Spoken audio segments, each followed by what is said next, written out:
s'il y a autant d'espèces végétales sur cette prairie, on est quand même pour quelque chose, quoi. Toute l'exploitation est fauchée avec une moto-faucheuse, et non avec une faucheuse rotative.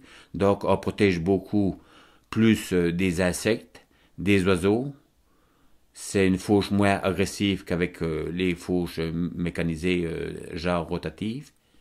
Il y a un réseau de rigoles qui est entretenu, il y a des sources, on entretient des murets, il y a une certaine biodiversité, il y a des arbres tout autour. C'est des nids pour les oiseaux, pour tout.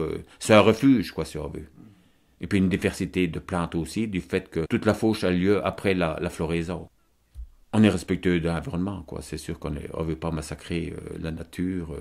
On a toujours été, c'est dans notre esprit de travailler, quoi. Et en plus, on récolte toujours le foin sec, séché naturellement. On ne fait pas d'ensilage pour la bonne raison qu'on fait du fromage, du Munster, aussi. On est traditionnel, c'est tout. On n'achète pas d'engrais, rien.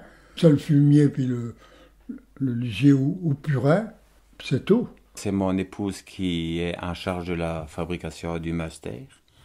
On transforme une fois tous les jours, voire deux quand il y a beaucoup de demandes. Par contre, on ne réchauffe pas le lait, on transforme aussitôt après la traite. On travaille uniquement avec de la présure, on ne met pas de ferment, donc naturel. On a toujours conservé la tradition d'autrefois, comme maman faisait auparavant, quoi. Il y a mon papa aussi qui donne encore, qui fait tout ce qu'il peut encore, dans la mesure de ses moyens. J'ai les travaux de la ferme, suivant les saisons, quoi. Le peu que je peux faire, j'ai 90 ans quand même. Il fait du petit bois pour se chauffer en hiver. Il fauche encore où c'est qu'il peut faucher à la faux, le long des murets, pour rendre propre. Il relève aussi les rigoles chaque année, à l'automne. Moi, personnellement, je souhaite avoir encore sa santé quand j'aurai 90 ans, quoi.